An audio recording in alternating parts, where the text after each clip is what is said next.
ना सैया जी से फोन करके कहत कि गड़िया धराई दा बलमुआ कहता कि ये जी शिवरात्रि आ गई बा और बाद में अप्रैल में नवरात्रि भी आवत है। रउआ शिवरात्रि पे तो ना ही नहीं हो लेकिन नवरात्रि में जरूर आ जाइए। कहता नहीं कि ठीक बा अगर रुआ ना जाई तो हमरा खातिर आई यहाँ से कटिहार नजदीक में पड़ी कहा तरी कटिहार से हमरा के गाड़ी धरा दी तनी माई के दर्शन करिए और रउआ खातिर कुछ मांग भी लेती कि हमरा पति के उम्र लंबा करी और उनका के तरी जो इनकम बा ओकरा के बढ़ा दी ताकि हमार सैया जी हर नवरात्रि हमरा संगे रहे। ये हर पत्नी के इच्छा होला कि अगर कबो दर्शन करे जाए तो अपना पति देव के संगे ही जाए। कहा तरी कि गड़िया धराई दा बलमुआ कि गड़िया धराई दा लगड़िया धराई दा लगड़िया धराई दा निहोरा करत मेहरारू कि लगड़िया धराई दा लगड़िया धराई दा रे लगड़िया धराई दा। मेहरारू तीन प्रकार से बोले नहीं, एगो बड़ा मीठा बोले ले तनी कुछ कहा हमरा के रहो जे कहीं हमनी के माने खातिर तैयार बानी बस कह के ते देखी। वाह ऐसे बोले तो जैसे हमरा के ढाढा तरु यार। ये रेलगाड़ी से नहीं मुखिया जी के फॉर्च्यूनर से जाएगी। इनका के हम मुर्गी पे बैठा के भेजा ये ट्रेन से ना जाइए इनका के मुर्गी पे बैठा के भेजे के और उसे ना जाइबू तो फिर पता चली कि जौना ठेला पे आजकल सेब संतरा अंगूर बिकाता हो केहू के भाड़े पे ले लेवे के तनी प्यार से बोला कि ए जी हमरा के दर्शन करे जाए के बा अब केहू से कुछ मांगबू तो तनी प्यार से। एगो कहावत बा एगो कहावत बाटे ताकल करा तनी प्यार से लेकिन वो तो ताके के रहे लेकिन इनका खाते कि बोलल करा तानी प्यार से। ये जुबान ऐसा चीज होला कि थप्पड़ भी खियावेला अब मिठाई भी खियावेला सही बात बना लेकिन वो कैसे कहा तारी ए चाची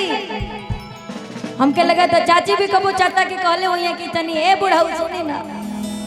तनी हमरा के माई के दर्शन करे के बा करा देती ना बुढ़ौती आ गेल कब से घर में बैठल बानी जी। लेकिन आजकल के मेहरारू हो गई ए जी सुनी ना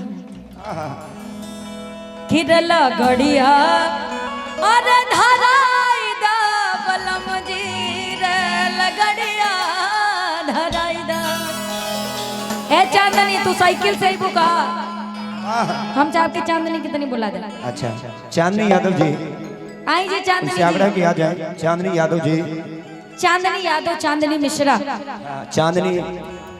बिहारी। अरे बाप रे इनका के देख के पता नहीं हमारे का इतनी जुआ। ये चांदनी बिहारी जी हैं इनका खातिर भी जोरदार ताली हो जाए। लेकिन दू जनी संगे है नया नया मेहरारू आइल बतानी 100 के तो मिले के चाहिए भाई। वाह कितना सुंदर लगता नहीं जी। अगर लड़का होती ना तो प्रोग्राम छोड़ के बतारा के लेके भाग जाती भले 2-4 गो लाठी खाती हम ना ले जा दे हमरा के ज्यादा यही से कहती लड़का होती तो हम तो लड़की बनी और लड़का होती तो लेके भागती तो मारा ना जेती जूता जूता तू लोग का बात करत रहा भाई इतना जने में से इनके केहू के ले जा पाई कि गड़िया धराई दा बलमुआ कि गड़िया धराई दा बलमुआ जाइब बैजनाथ नगरी नाथ नगरी हो भोले अरे नाथ नगरी कि नाथ नगरी हो भोले नाथ नगरी रे लगड़िया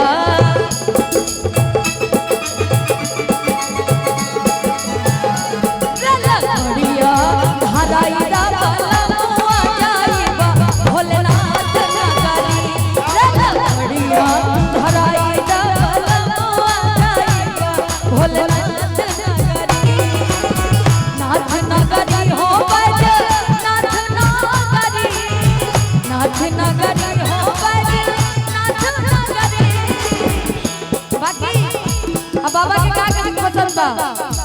एगो चिलम दिया सजना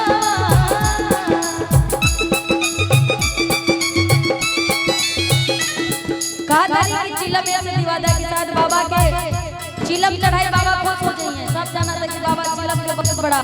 भक्त बनी एको चिलम दिवाई दा बलमुआ जाइबा बैजनाथ नगरी एको चिलम दिवाई दा बलमुआ जाइबा बैजनाथ नगरी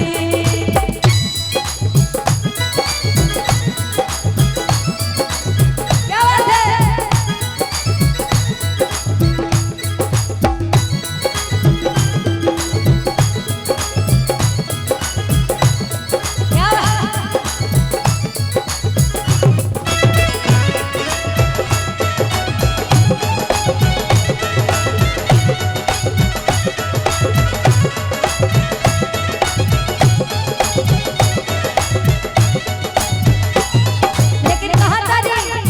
सुन ले बड़े बाबा के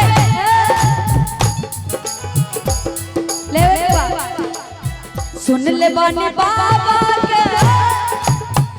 महिमा भारी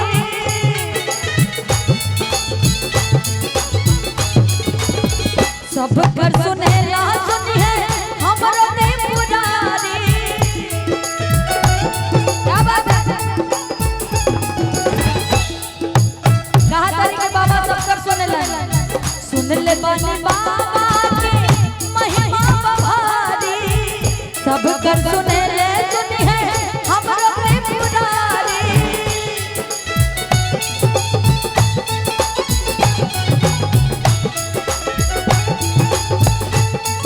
लेकिन कहा तारी एको टिकट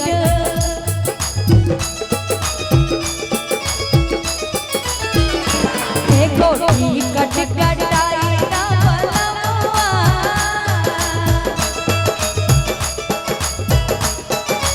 ए चांदनी चांदनी तू तो तोहार धनिए लगबा अच्छा ये बताई अगर ऐसा मेहरा रही तो के दर्शन करावे ले जाता यहाँ उठा के बताई तो बड़ा कम लोग बा भाई एको टिकट कटाई दा बलमुआ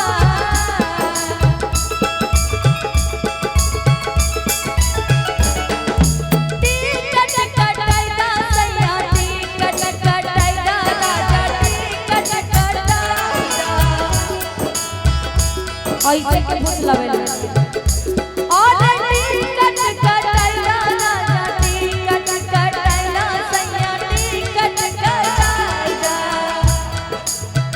टिकट कटाई दा बलमुआ जाइबा बाबा धाम नगरी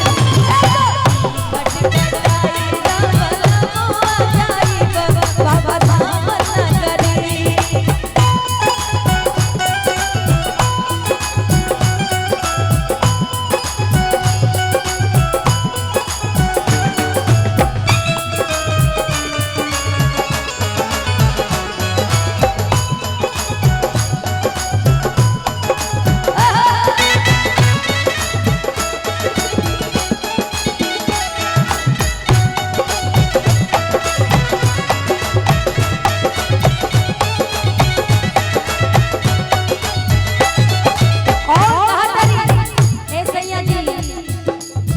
बिगड़ी बनावल बज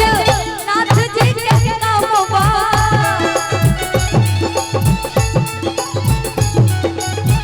ए जाननी रुके तनी सा और ढोलक वाले भैया में का मिला था जो केने ना मिला था चांदी का तरीके